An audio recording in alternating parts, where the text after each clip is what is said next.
আসসালামু আলাইকুম বন্ধুরা, আশা করি সকলে ভালো আছেন। নীলাম্বরী রিসর্ট, গাজীপুর চৌরাস্তা থেকে কিছুটা ভিতরে। আমরা বিকেলের দিকে এসে ঢুকছিলাম। 100 টাকা, প্রাপ্তবয়স্কদের জন্য 100 টাকা টিকিট এবং 5 থেকে 10 বছরের জন্য 50 টাকা টিকিট। টিকিটের মূল্যটা একটু বেশি মনে হয়েছে, তবুও এত টাকা দিয়ে টিকিট দিয়ে মানুষের ভিড় ছাড়া আর কিছুই দেখতে পারলাম না। যেদিকেই তাকাবেন শুধু মানুষ আর মানুষ, কখনো জোড়ায় জোড়ায়, কখনো সিঙ্গেল, কখনো পোলাপান সহকারে, আবার কেউ আছে মিঙ্গেল সহকারে। তো দেখতেই পারতেছেন, সন্তানাটি নিয়েও অনেকে আসছে ঘুরতে। তো এই যে আমার মানুষ, সে আসছে মাছ দেখতে, তার কাছে মাছ হলে আর কিছুই লাগে না। তো সে তার মতোই ঘুরতেছে, সে হ্যাপি। একটা তো মানুষ দেখে, সবার সাথে খেলাধুলা করে সে খুব খুশি। এই তো তার খুশির অন্ত নাই, সে ঘুরতেছে। তবে ঘুরতে ঘুরতে তার কেমন যেন ক্লান্ত চলে আসছে। এখানে একটা মূর্তি আছে, মূর্তিটা দেখতে দেখতে তার ভাবনা চিন্তা শেষ।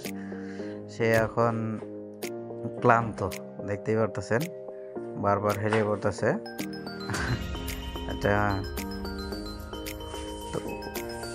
তো এখানে একটা জিনিস দেখতেছি, যে এই যে স্লাইড খেলার, তারপরে দোলনার ক্ষেত্রে একটা জিনিস আপনাদেরকে দেখাই।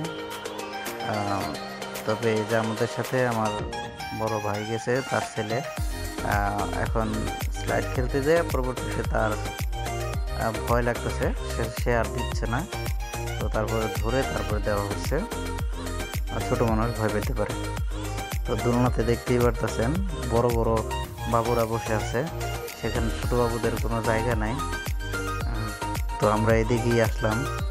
এখানে নানান রাইড দেবেন, তার পাশাপাশি আছে হইলো এই যে একটা বিশাল রাইড, কিছু কিছু পোলাপানও দেখলাম এর ভিতরে ওইটা খেললো। আমার মেয়ে এই যে পাইছে একটা প্রিয় খেলার জিনিস। তো ওই যে এই যে আপনাদেরকে দেখাইতেছি বড় বড় বাবুরা, তো মা উঠা রয়েছে, আর ছেলে ধাক্কা দিতেছে, আর আমার মেয়ে এখানে সুন্দর করে হাতি ঘোড়া খেলতেছে। তো আমরা ওই যে একটু অন্যদিকে চলে আসলাম। এখানে সিঙ্গেল থাকেন আর মিঙ্গেল থাকেন, যদি সাথে বাচ্চারা থাকে তাহলে অবশ্যই রাইড শেয়ার করতে, মানে রাইডে উঠতে পারেন। তো এখানে আমরা ফুচকাও খাইতে আসলাম।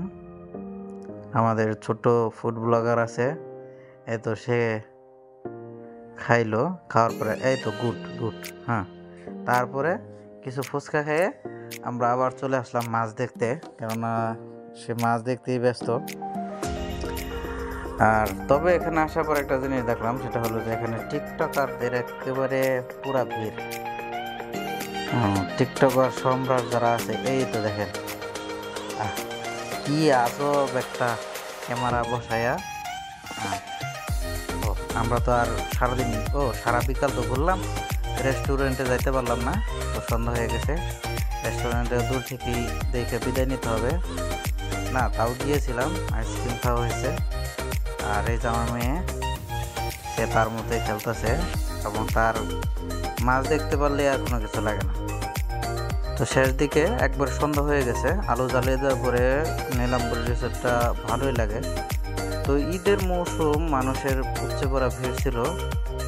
তো মানুষের জন্য শুধু টাকা খরচ করে মানুষের ভিড়টাই দেখলাম, এছাড়া অন্য আর কোনো কিছু না। তবে অবসর টাইমে ছুটির দিন কেন্দ্রিক যদি না আসে, এমন বিশাল কোনো ছুটির দিন যদি না আসেন, অন্য টাইমে আসলে অবশ্যই যে সমস্ত গাছ লাগানো আছে, বসার যে পরিবেশ আছে, দেখে সুন্দর স্বস্তি পাবেন। তো বিদায় নিচ্ছি, ভালো থাকবেন, আসসালামু আলাইকুম।